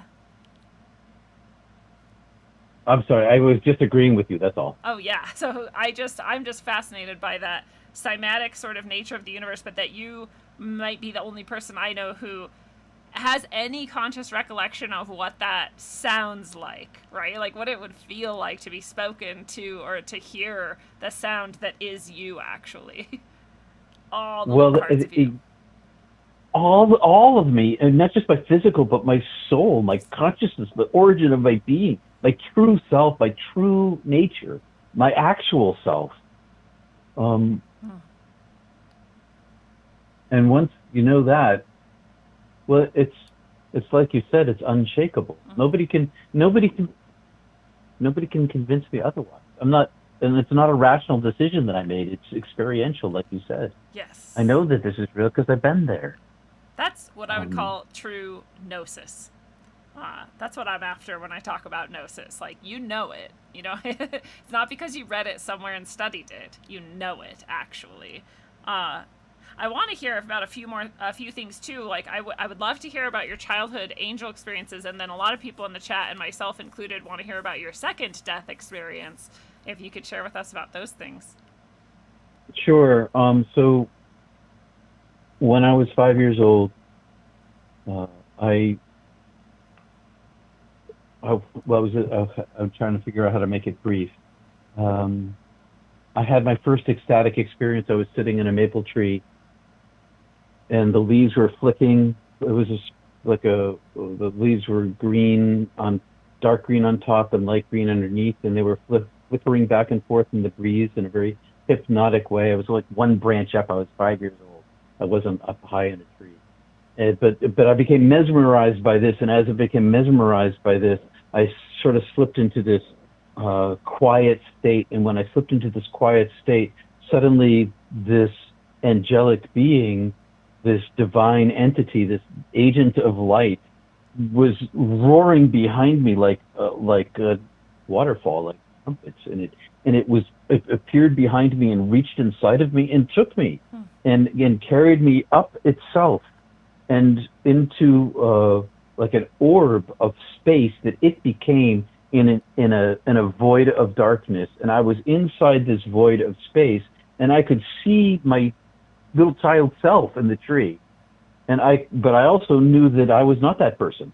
I was this other entity that I'd always been inside of this divine bubble. And I'm inside this divine bubble. I'm in a type of heaven, and it's dark outside of it. I can see through this transparent bubble, and then it opens up. And as it opens up, I get pulled outside of it, and I'm inside the void now, and I am seeing the infinite nature of the divine, and then I'm back inside the bubble again, and the infinite nature sort of reduces itself and comes into the bubble and is behind like a barrier, and it's shifting form very rapidly. It's all these different shapes and forms and colors and densities and materials, but it's no material because this is energetic. There's no thingness here, and it is speaking to me, and it speaks to me and says, "You belong to me. I made you. You are my. You work for me. You have this contract. You have this deal with me." And I remembered, oh yeah, right. I have this thing with you. That's right. Now I remember, and back I went to my body. Wow. And carried down again, and I climbed down out of the tree, and I ran into the house and tell my mom that I had just had this experience. And on the way, the only thing my 5-year-old mind could conceive of was to be, I'm going to be a priest. I belong to God. I work for God. I'm going to be a priest. So I went and I told her that, and she told me, well, you're going to wake up your little tiny baby brother, and because you broke the rules of coming back in the house, and you're going to be a priest, you're not going to have somebody to care for your house, so you have to dust the dying room. And at which point I realized that I would keep this kind of thing to myself forever again because I got in trouble for it. When I was 6 years old, my dad ran over my dog, and it was a terrible thing. And they got me the dog because it's a long story, but the dog died, and I saw it. I saw the thing. I saw it happen, and my dad felt terrible, and it was an awful day. And as I fell asleep that night, I heard my name being called, and I woke up in our room. My little baby brother had just moved into my room, and I could see, but all the lights were off, and everything was like a sepia tone, copper-ish. And I sat up in my bed because I kept hearing this voice calling me, and I knew this voice, but I could hear it inside myself. I couldn't really hear it with my ears. And as I sat up in my bed, I looked back in my bed, and I was still asleep in my bed, curled up under the covers, where I had cried myself to sleep that night. And the voice kept calling to me, "Come to me, Peter, come to me, Peter." And so I stood up, and when I stood up, I saw my feet didn't touch the floor. And I glided, and I went toward the voice, which I knew. I recognized the voice. I glided toward the voice, and I came to my almost closed doors. I opened like an inch. and it said, come to me, and I reached for the handle. My hand goes through the handle, and the voice says, just walk through the door. So I passed through the door, and at the top of the stairs, I hear the voice, and I go down the stairs, and on the landing, the stairs made a right angle, and on the landing at the right angle is this little elephant. And this little elephant is all dressed in Indian clothes, like Indian elephant clothes, and it's looking at me, and it's about my height, and it's motioning to me with its trunk, and it's pure black eyes, but it's emoting compassion to me, and trust and love. And I know this elephant, and I go down to this elephant, and as I go down to it, I look into its eye, and now I go into its eye, and inside it, I am inside the dark void. Only this void is filled with compassion and kindness and beauty and love and wisdom, and it's just all around me. The void is those things, and I'm in a wash of this eternal nature, and I get pushed back out again, and the elephant telecommunicates to me, go outside, go down the stairs, go outside. I have something to show you. So I float down the stairs, and I pass through the door, and I go out into the street, and it's still inside my head speaking to me. And it says, look up at the sky. So I look up at the sky, and there's 10 million stars overhead. And then in an instant, I am rushed toward the stars, and the stars expand into infinity, and I see infinity. I see the edge of infinity. I see the divine nature. I see the totality of the self, to the level at which I could see it. and it scares me, and I'm frightened by the immensity of it. And in an instant, I'm back in my body again, in my bed. And I've had other experiences. That fear. But I died in 2000. Pardon? Oh, that I was just, that fear, and it's interesting the things that bring you back, right? The attachment to your parents, this fear response, these emotional things, and our attachments, good and bad, bring us back. But yeah, I would love to hear about the 2015 experience as well. So in 2015, I went running the day before. I ran 5K, and then I was on Cape Cod, where my parents lived. My family's from Cape Cod part of it nowadays, and so I left Cape Cod to come back to Maine because I was on vacation, and I had a small sailboat at the time, and I wanted to go sailing on one day of the vacation. So I get home to go sailing for this one day of the vacation, but it's so super foggy, I can't even see the boats on the moorings. So I've got this little bit of time. I don't have any family responsibilities, so I grab my yoga mat and I go to yoga class. But I'm late to yoga class, and I get to yoga class late. It's already begun. But the teacher's a friend of mine, and the place is packed because it's summertime. And she sets me up in the doorway, so that she opens the door, and I'm actually in the doorway, half in the studio, half out of the studio. And it's a hot summer day, and she's into deep hot yoga. And I started sweating immediately, and I thought, I'm sweating a lot. Wow, I'm sweating a lot. And I thought, I don't feel well.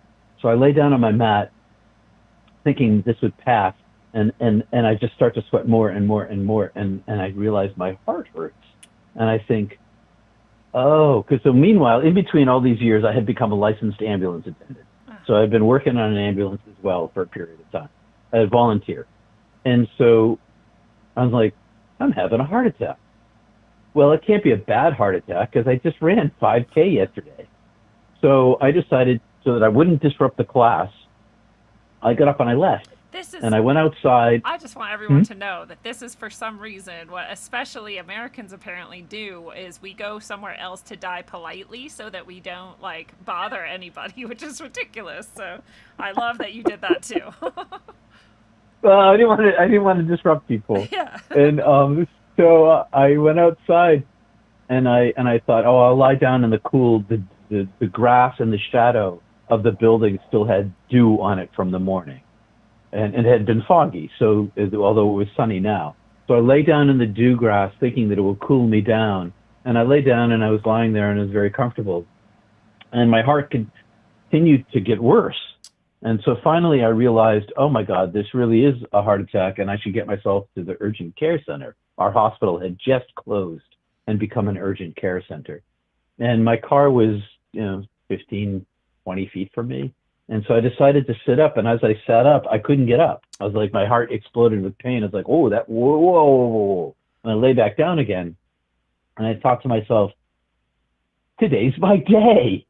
Today, I get to go home. I'd been praying, and I told my wife, first chance I get, I'm leaving. No offense. I love you. Don't worry about me.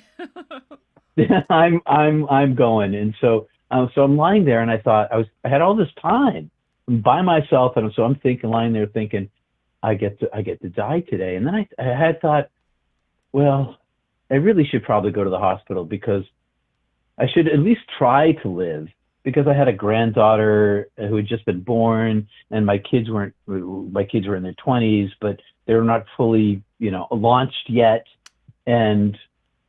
but I couldn't do anything about it, so I just kind of settled into it. And so I closed my eyes, and I was lying there, and I know this was upsetting for some people to hear in my family. I was enjoying myself. Okay. It hurt a lot, and so I began to use meditation to control the pain, but I knew where I was going, and I was willing to go. And then suddenly my teacher came outside.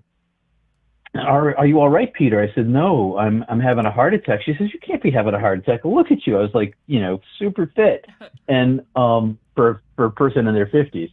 And she's like, nah. And I'm like, yeah, really, for sure. And well, should we call the ambulance? I said, no, it's too far away. No, I've been out I'm here for going. like, no, Don't worry. I'm going. No, I figured that I'd been outside for a half an hour and that my time for the ambulance to get to me, for everybody to get to the ambulance and then get the ambulance to me and then get me on the ambulance, by the time all of that happened, I probably would be dead. And that if I was going to try to get to the urgent care center for the sake of my family, someone better drive me. So I got one of my summer neighbors who happened to be in there. I live in a resort town. I got one of my summer neighbors who happened to be in there to take me to the urgent care center. We called ahead. I said, look, I'm having a heart attack. They said, well, maybe you should drive up to the hospital, which is like 35 minutes away up the river. I said, well, I'm not going to make it to the hospital because it's already been close to an hour since this all began, or 45 minutes. And I know I only have an hour. So I'm coming to you. So I got there, and all the nurses are people that I know because I live in a small town. So I know all the nurses and I know the doctor. And they take me to the x-ray, and they have 100% blockage in my widowmaker, which is a family thing. It killed my grandfather, it killed my sister, who had vanished, and would have killed my dad, but they life flighted him to UMass Med Worcester and shot him up with an experimental drug in the early 80s, which was a decoagulant that saved his life before he had any damage. Wow. So they gave me a decoagulant, which gave me, a doctor estimated a 3% trickle through. But he offered me morphine because the pain was pretty intense. It was like an elephant standing on my chest on one foot and doing tree pose. And I said, well, I can't take morphine because I've had morphine, and it makes me sick. I vomit, I turn green, I get nauseous, and I'll be in the back of the ambulance, which already makes me nauseous because it's diesel, and I'm gonna, so I was an ambulance attendant, but it was always a trial for me to be in the back of the ambulance for long rides. So I refused, and I told them that I was going to use meditation to control my pain, which is a technique that anybody can learn in a short order of time. You can control physical pain with meditation. As long as you're meditating on it, you can separate yourself from the pain. As soon as you look away, the pain comes back. So I'm on the gurney. The ambulance finally comes. My golden hour is long over. They load me on the gurney. My son shows up. He's in his mid to late 20s, and I can see in his face that he's unprepared for this. He's totally stricken. And he leans in, he grabs my hand and leans in close and tells me how much he loves me. And I look into his eyes, and I see all this emotional life inside him, this confusion, his unpreparedness. And then my wife is standing next to me, and she's holding my hand, and I look over at her, and I'm like, honey, I'm going. First chance I get. I love you, but I'm going. And give her a wink, and off I go in the ambulance for this hour-and-a-half drive down to the catheterization lab, because it's summertime in Maine in August, and so there's traffic. Oh, God. And the closest lab is in Portland. And so I'm in the ambulance, they hook me up, we're off we go. I'm meditating to control my pain, which means I have all of my senses. I can hear everything that's going on. And so I can hear the driver talking to the paramedic, and the paramedic on the radio. And suddenly, at some point during the journey, I'm still deep into my meditation to control this intense pain. I can't leave it for a second, or the pain comes back. And as I'm paying attention to my meditation, I hear her radio into the hospital saying that we're losing him and looking for instructions. And so I open my eyes and I look at the paramedic, and she has fear on her face. And as soon as she sees me with open eyes, she goes right to professional game face, as she should. She's like, show no fear. You're going to be okay. But the pain rushes back. And so I just close my eyes and I go back to my meditation, but I never get back to my meditation, because as soon as I close my eyes, I'm out of my body. I'm out of my body, and I'm in the dark tunnel above the interior of my body. I'm not in the ambulance. I'm like on the inside of I don't know how to describe this. I'm in the dark tunnel, and I can see inside of my body. I can see my life. inside my body, but I'm not in it. And I can't really see my body. I just see the inside of myself. And the same angel comes rushing down toward me, this angel of light, this being of light, which is intelligence. It's like saying the word God. When I say angel, everybody pictures maybe the angel of their imagination, or I say God, they picture the God of their childhood or something, but it's not like that at all. It's this angelic being that is radiant intelligence, life, compassion, connectedness, and it rushes towards me and it communicates to me, we await you, it's your time, come to us, and welcome, it's your time, we've been waiting for you. And so I'm like, okay, I'm going. So I start to go with it. And as I leave, I think, well, wait a second, I know what's going on this time. I should take a peek around inside my life to make sure it's okay. And so I say to the angel, I'm just going to take a look around and make sure everything's all set. Hang on. And so I look back inside myself. I kind of go back into my body, but I look at my daughter and my son and my wife. My daughter had just had a baby, had just left this marriage. There was bad things happened in the marriage, and she needed me for safety. And for the grandchild, I could see my grandchild's life with me and without me.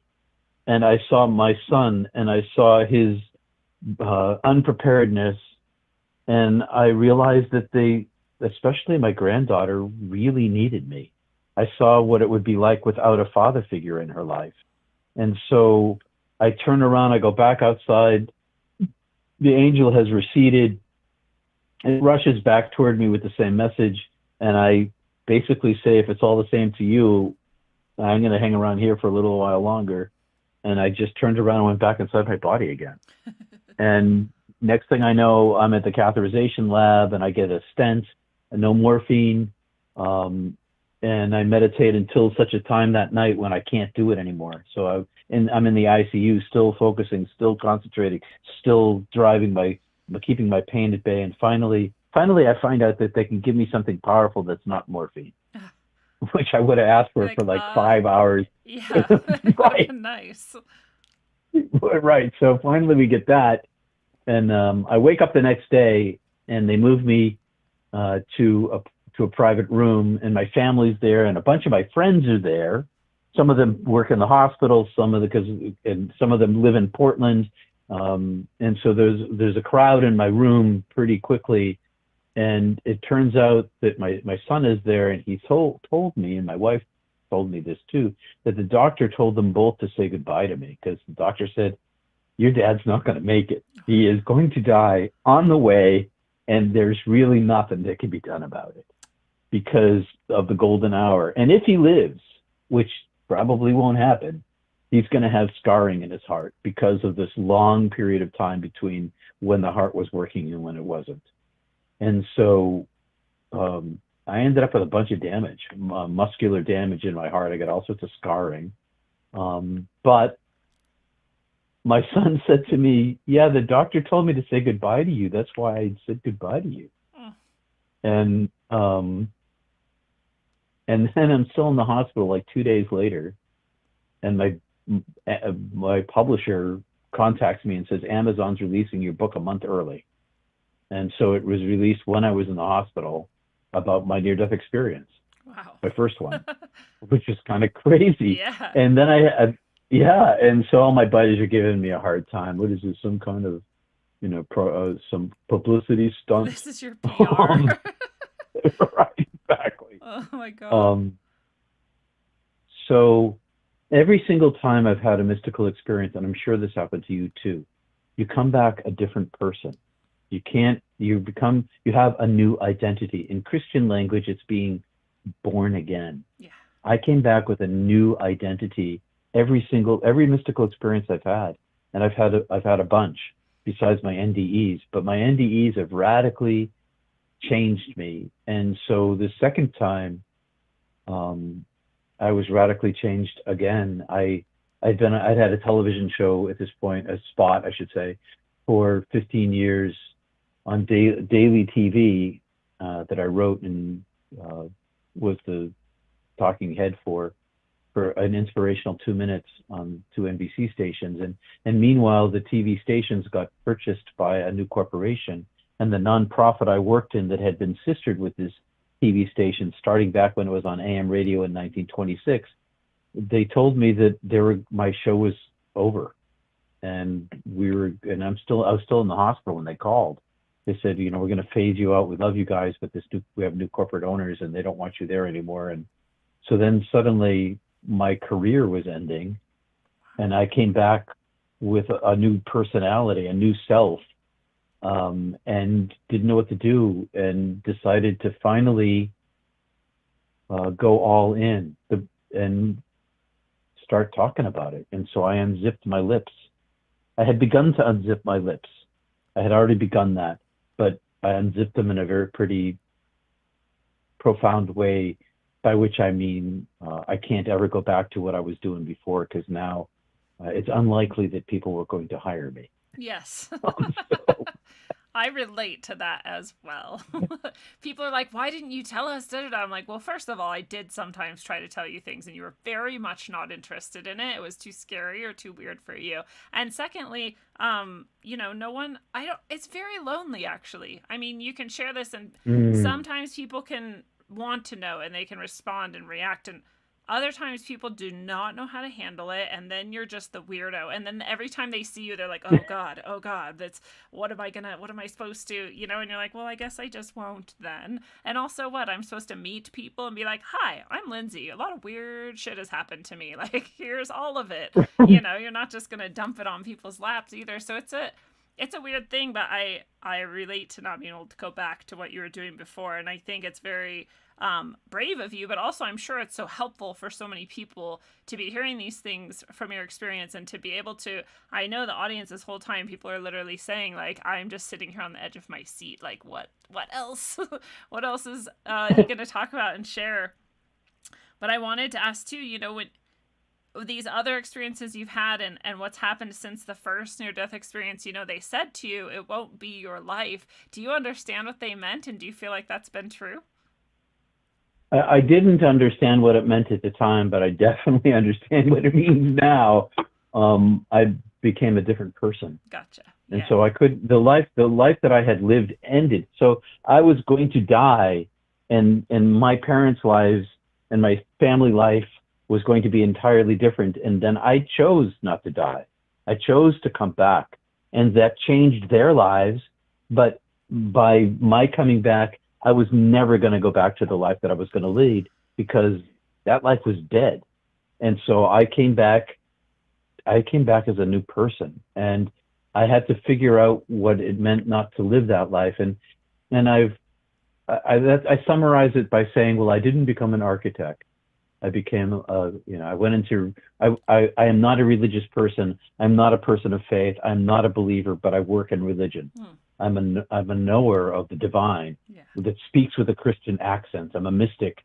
And I have lived this life that has always taken me into deeper and deeper relationship with people who are, and when I was a minister, people who were most desperate, most oppressed, most repressed, most difficult in their lives, in the most difficult situations in their lives. And I definitely lived the life of a servant and God's servant, but the people who were suffering servant as well. Yeah. And so my course changed. That's really what happened. That makes so much sense. I also love, there's so many things we can talk about. There's so many lessons that you brought back. There's so many messages in your experience that people can relate to or take from that or give hope, gain hope from this. But I really, really love, when you're talking about hell and hell being this experience of all the pain you've caused or given to other people, and not healed maybe within yourself, that it wasn't this judgment, right? It's not a punishment. No. Even it's just the reality of it. It just is true. If you create pain, you will experience pain. And that is sort of the best definition of karma that I've ever come across is that it's just cause and effect. I mean, if you punch the wall, your hand will hurt. Like, that just is true. It's not a punishment for you. No one said you're so bad, now your hand should hurt. It's just what happens when the hand hits the wall. It's the same with this experience of hell that you're describing, and the opposite, therefore, is also true. Right? Do you want to experience then to be closer to God or closer to this source or this unknowable unknown or this thing that you actually are, but not really necessarily conscious of all the time here while you're living? Well, if so, then give love to people, share your love with people. And that's what brings you closer to that and having more experience of that. And it seems so simple, but I also feel like it's so far from so many people's understanding, right? Does it seem to you like that's sort of the summary of it, that if you want to get closer to God in those experiences, you give love, and otherwise you're going to create pain for yourself and others, and that's just what you're going to experience? Yes, and you are going to create pain for others. That's just the way it is. Your life is, yeah.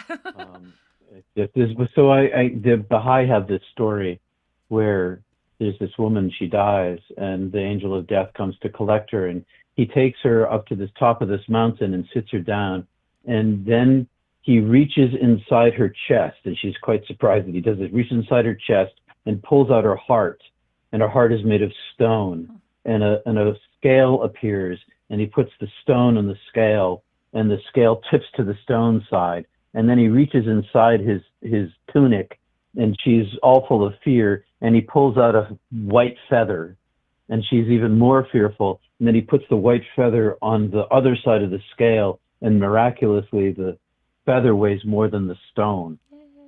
And that is my experience with my self-judgment, is that the love that I gave away and the love that I carried with me, the love that was given to me, weighed much more than all of the pain that I'd ever caused in my life. Disproportionately. Enough to bring light to even this dark, dark world. Yeah. Well, we've been talking a long time. Again, I could ask a million questions, so you'll just have to come back for a third time so we can talk even more about your amazing experiences and life and all the wisdom you carry with you. But I do want you to share with people your books, where they can find them, anything else you might want to share with them, or where to go. What do you want to share with people? Sure, thank you. I want to say that I provide a service for spiritual counseling, conversation, or consultation. I specialize in mysticism and near-death experiencers, but I talk to lots of different people about their spiritual journey. I help them integrate their path and help them find their own way. I do that, and my book is available all over the world. It's an international Audible bestseller. It's available everywhere, and it is going to be made into a movie. I've been working on that for 2 years, and I'm going to fly out to Los Angeles in September to meet with my producers in Malibu, and which is going to be awesome. And so I'm pretty psyched about that. I've got 3 more chapters to write for them. And peterpanagore.love is my website, and I run a YouTube channel under Peter Panagore, and I teach meditation, because practice matters more than knowledge. So if it's the divine that you really want in your interior world, if you want to find the divine within, you have to have a practice. And you don't have to study any books. You don't have to have any knowledge whatsoever, but you do have to practice. Knowledge helps, but practice matters more. And love matters more than any of that. You're speaking my language. It's exactly what I preach and teach. And I try as hard as I can. I shouldn't even say that. I've actually been very lucky to find so many people in the audience who want to practice. I actually get to practice with some people who are listening and watching right now. And I just think that's amazing, because like we talked about before, lots and lots of people aren't necessarily looking for any of this for whatever reason. It's none of my business, but I am so happy there are people that are, and you're absolutely right about that. I'm so excited that this is being turned into a movie. That's such a cool thing. And those books, everybody now knows. You can click right below wherever you are watching or listening also, and just go directly to that website. And I wish I could keep you forever, but I can't. So you've already said so much. You already had so much to wisdom to share and love to share with us. But what are your final thoughts that you want to share with people? Well, some of my best friends are atheists. Some of my best friends who are atheists are the most loving people I know. And it doesn't matter what you believe or don't believe. It's not about belief. It's about love. And that is the thing that's built into human beings. And whether it's your cat, if only your cat loves you and only you love your cat, that's enough. Don't worry yourself. There's nothing you have to do except for to live and aim toward love as frequently as you can. All's well. Beautifully said. Love shall be the whole of the law. And fellow travelers of the path, it is a beautiful thing. This has been your analog electric concentric dose of wisdom according to the truly reborn Peter Panagore. Peter, thank you so much for sharing with us tonight. My pleasure, Lindsay. Thanks for having me. Love to see you again. Oh, yes. We'll definitely have to do it again. Well, tenuous seems the connection to the other side. We grasp and search and flail through the darkness and light, trying to see and feel and hear the beyond. And the truth is, it is right here and now. The truth is, it is always talking to you and showing you the way. The truth is, there is no try, there is only do. The truth is, it is easier than you could ever imagine, and that is your biggest stumbling block, believing you have to try and stretch and reach at all. The truth is, all you have to do is become still and listen. And until you hear, see, feel, and know, travel well, aim for balance, and always look inside first. Mwah.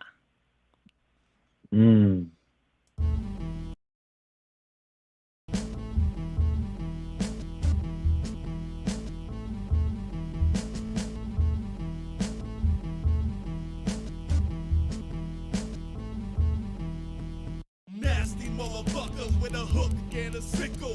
Brought to you advertisement, bone plated nickel. Fire rate automatic smash from the get-go. Snack on the whack fermented flesh disco. Abracadabra, archaic altars don't slabber. Hey, making jabbers with reality backwards. Hunting rap nerds, bodyguard collected actors. Munitions are famished, let them feast upon the dapper. Bloody bibs and muddy kicks, feasting on amygdalas. Iron fist, tyrant shit, APO will rip you up. The rhyme rainmaker, Bane style backbreaker.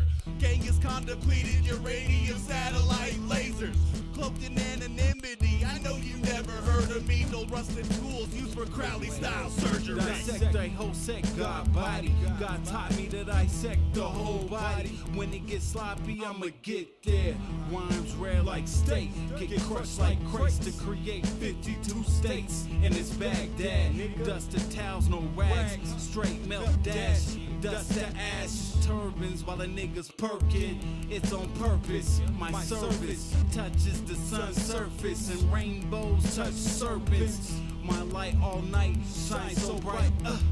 I'm a star for eons, Hollywood's for peons. Cause they try to copy the same shit we on. Hey, I ain't done yet. Lungs depleted and can't breathe, can't believe it. Trying to seek it while trying to peep it. It's a secret. Now you're nobody. Label somebody. Trying to claim John Gotti. It's yours truly, God body.